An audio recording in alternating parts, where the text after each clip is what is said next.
Interference in thin films. अब interference के pattern को हम थिन फिल्म या थिन लेयर में देखते हैं। ये आपकी डेली लाइफ एग्जांपल है कि जब आपने कभी देखा हो थिन ऑयल की लेयर फ्लोट ऑन वाटर, या फिर सोप बबल को देखा हो, अगर उस पर वाइट लाइट फॉल करे तो हमें वहाँ पर ब्राइट बैंड्स ऑफ कलर नज़र आते हैं due to interference. Different colours की वेवलेंथ शो होती है। अब अगर कंसिडर करें इसी एग्जांपल को कि ये हमारी एक वाटर की लेयर है, इसके ऊपर एक थिन ऑयल की फिल्म है। वैसे तो ये फिल्म बहुत थिन होती है, लेकिन हम एक आसानी के लिए यहाँ पर थोड़ी सी लेयर इसकी बना रहे हैं जिसकी थिकनेस होती है टी।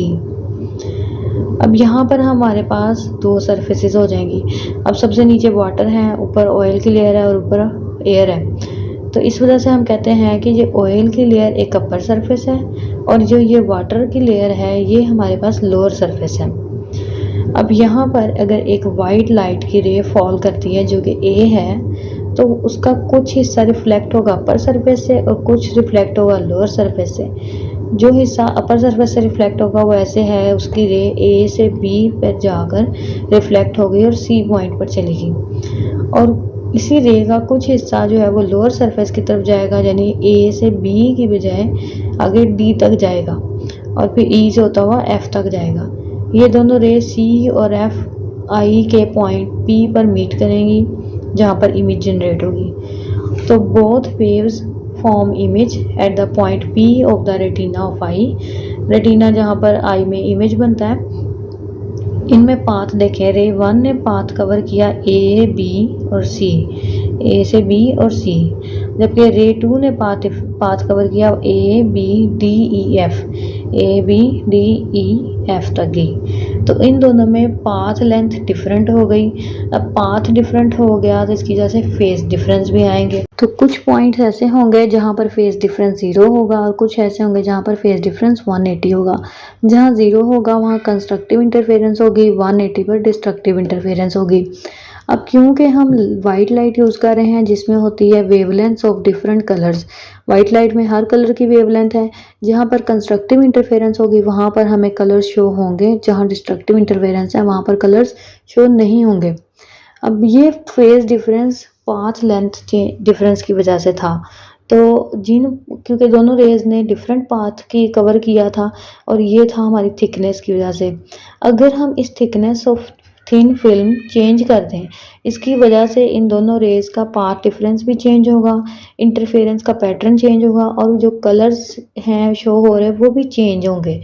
तो थिकनेस चेंज करने से हमें डिफरेंट कलर स्कीम नज़र आएगी, यानी कलर चेंज होंगे। अब ये थी डेली लाइफ की एग्जांपल। इसको हम एक्सपेरिमेंटली जब देखें तो देखते हैं interference in thin air wedge. Wedge होता है कोई वी शेप्ड थिन लेयर या थिन फिल्म, तो यहाँ पर हम एयर वेज यूज़ करेंगे। इसमें आसानी के लिए हम मोनोक्रोमेटिक लाइट यूज़ करते हैं, यानी सिंगल वेवलेंथ की लाइट, वन कलर लाइट, जो कि रिफ्लेक्ट करेगी from two nearly parallel surfaces almost parallel होंगी और एट नियरली नॉर्मल इंसिडेंट, ये लाइट नॉर्मल पे यानी 90 डिग्री पर तकरीबन इंसिडेंट करेगी। और इसमें यूज़ करेंगे 2 glass plate separated by thin air wedge और फिल्म। 2 ग्लास की प्लेट्स होंगी जिसके दरमियान में एयर फिल्म है। ये एक ग्लास की प्लेट है और ये दूसरी ग्लास प्लेट है। इनके दरमियान एयर फिल्म है या एयर वेज है जिसकी थिकनेस हर जगह पर यूनिफॉर्म नहीं है, बल्कि एक पॉइंट ऐसा है जहाँ पर ये थिकनेस एच है, मैक्सिमम है, और एक पॉइंट ऐसा जहाँ ये ग्लास प्लेट्स आपस में इन कॉन्टैक्ट है और यहाँ पर थिकनेस 0 है। तो एच जो है वो मैक्सिमम थिकनेस हो सकती है, 0 हो सकती है, और ये टी जो है ये थिकनेस ऑफ फिल्म है या थिकनेस ऑफ एयर वेज है एट ए स्पेसिफिक पॉइंट, या यानी इस पॉइंट पर भी कह सकते हैं, इस पॉइंट पर जो थिकनेस हम लेंगे वो टी होगी। तो खैर हम यहाँ पर रेज के बारे में देखते हैं। एक मोनोक्रोमेटिक लाइट फॉल करेगी जो कि कुछ इस ग्लास प्लेट से रिफ्लेक्ट होगी और कुछ नीचे जाएगी और नीचे वाली ग्लास प्लेट से रिफ्लेक्ट होगी। अब यहाँ पर हमारे पास 2 रिफ्लेक्टेड रेज हैं। एक रे रिफ्लेक्ट होगी इस अपर ग्लास की लोअर सरफेस से और दूसरी रे रिफ्लेक्ट होगी इस लोअर ग्लास की अपर सरफेस से। वैसे तो रे इस अपर ग्लास की अपर सरफेस से भी रिफ्लेक्ट होती है और इस लोअर ग्लास की लोअर सरफेस से भी रिफ्लेक्ट होती है, लेकिन हम आसानी के लिए लेंगे सिर्फ इस सरफेस को और इस सरफेस को जो adjacent to the air film है। ठीक है, ये एडजेसेंट टू एयर फिल्म है। तो बुक में भी ऐसे ही लिखा है कि 2 light waves reflected from adjacent surfaces of air wedge. एक वेव 1 जो होगी वो रिफ्लेक्ट करेगी from bottom surface of upper plate and wave 2 from upper surface of lower plate. अब आप देखेंगे इन दोनों वेव्स में से जो एक वेव है, कंसीडर ये वेव 1 थी और ये वेव 2 है, इसमें से वेव 2 ने ज़्यादा डिस्टेंस कवर किया है, यानी इसने इस thickness of air film T को क्रॉस किया है।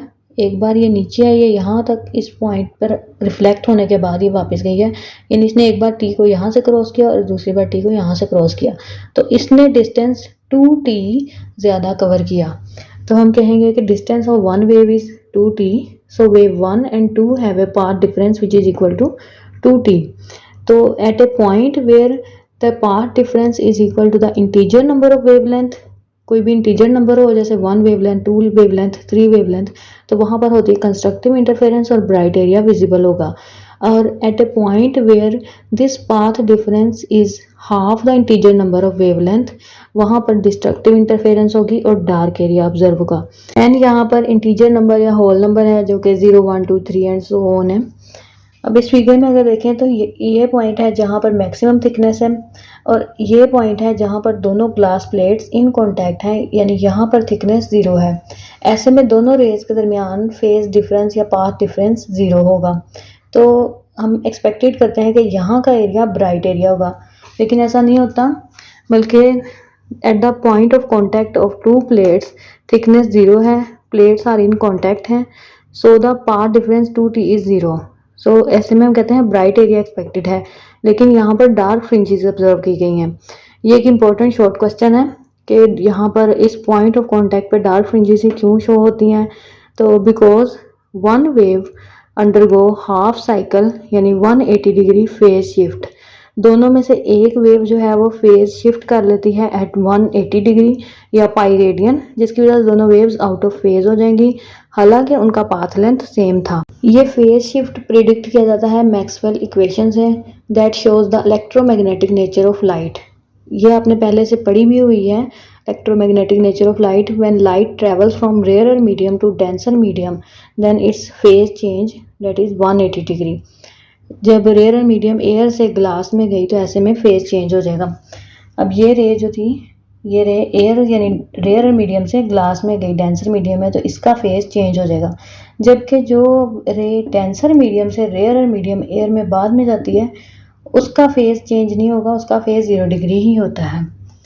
इंटरफेरेंस इन थिन फिल्म को अगर समराइज करके बताया जाए तो interference in thin film is the phenomena in which 2 light waves reflected from the upper and lower surface of a thin transparent film overlap and produce alternate bright and dark regions due to constructive and destructive interference. Interference in thin films. We often see bright bands of color when light reflects from a thin layer of oil floating on water or from a soap bubble. These are the results of interference. Light waves are reflected from the front and back surfaces of such thin films, and a constructive interference between the two reflected waves with different path lengths occur in different places for different wavelengths. Figure में show किया हुआ है। अब ये देखें, एक upper layer है जो कि सिर्फ ऑयल फिल्म की है और लोअर लेयर वाटर की सरफेस हो, तो हम यहाँ पर कंस्ट्रक्टिव इंटरफेरेंस का पैटर्न देख सकते हैं। Light shining on the upper surface of thin film with thickness T is partially reflected at the upper surface, जिसका पाथ होगा ABC ऑफ थिन फिल्म। एक रे ने A, B और C यानी आई की तरफ चली गई और light transmitted through the upper surface is partially reflected at the lower surface, जिसका पाथ है ABDEF। The two reflected waves come together at a point P on the retina of the eye. Depending on the phase relationship, they may interfere constructively or destructively. यानी अब यहाँ पर phase difference हो सकता है, उसके according यहाँ constructive interference होगी और डिस्ट्रक्टिव इंटरफेरेंस भी होगी। Different colours have different wavelengths, so interference में बी कंस्ट्रक्टिव और some colours and destructive for others.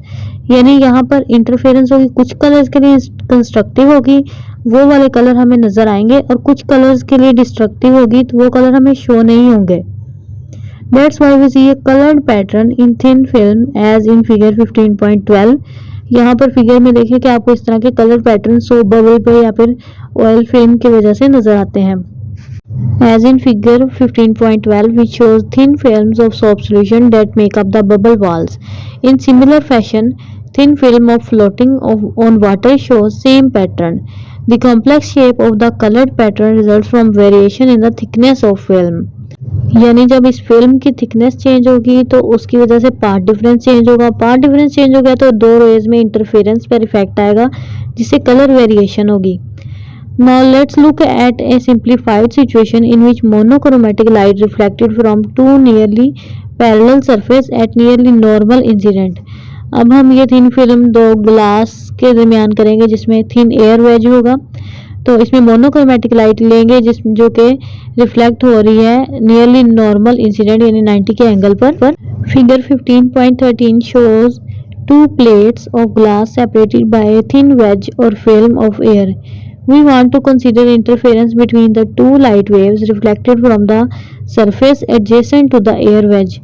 Air wedge के बिल्कुल एडजेसेंट यानी अपर ग्लास की लोअर सरफेस और लोअर ग्लास की upper wall surface. Reflections also occur at the top surface of the upper plate and bottom surface of the lower plate. To keep our discussion simple, we won't include these. The situation is the same as figure 15.13a except that the film यानी wedge thickness is not uniform. ये कहना यही चाह रहे थे कि हमने ऊपर वाली जो सोप बबल की एग्जांपल ली है उसी के अकॉर्डिंग हम सिचुएशन देख रहे हैं, लेकिन यहाँ पर हमारे पास एयर वेज की थिकनेस यूनिफॉर्म नहीं है. एक पॉइंट ऐसा है जहाँ पर एच है यानी मैक्सिमम थिकनेस और एक पॉइंट है जहाँ पॉइंट ऑफ कॉन्टैक्ट है दोनों ग्लास प्लेट्स का, वहाँ पर थिकनेस बिल्कुल जीरो है. The part difference between the two waves is just twice the thickness of the air wedge at each point. एक वेव ने पार्ट डिफरेंस ज़्यादा कवर किया, उसने थिकनेस टी को दो बार क्रॉस किया, so it is twice the thickness of air wedge. At point where 2t is an integer number of wavelength, we expect to see a constructive interference and a bright area. Where it is half integer number of wavelengths, we expect to see destructive interference and a dark area. Where the plates are in contact, there is practically no part difference and we expect a bright area. यानी वो point जहाँ पर दोनों plates एक दूसरे के साथ touch में है, कांटेक्ट में है, वहाँ पर पार्ट डिफरेंस जीरो है और हम एक्सपेक्ट करते हैं bright area. When we carry out the experiment, the bright and dark fringes appears, but they are interchanged along the line where the plates are in contact. We find a dark fringe, not a bright one. This suggests that one or the other of the reflected waves has undergone a half cycle phase shift during its reflection. दोनों में से एक wave ने reflect होते time अपना phase change कर लिया. In that case, the two waves that are reflected at the line of contact are a half cycle out of phase even though they have the same path length. Path length same भी थी लेकिन उनमें से किसी एक ने phase change कर लिया. In fact, this phase shift can be predicted from the Maxwell equation and the electromagnetic nature of light. Maxwell ने electromagnetic nature of light ही बताई थी, जिसमें उसने बताया था कि लाइट जब रेयर मीडियम से डेंसर मीडियम में जाती है तो वो फेज शिफ्ट करती है.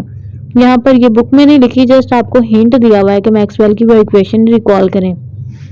यहाँ हमारा ये टॉपिक कंप्लीट होता है. अगर आपको वीडियो पसंद आई तो उसे लाइक, शेयर और चैनल को सब्सक्राइब करें.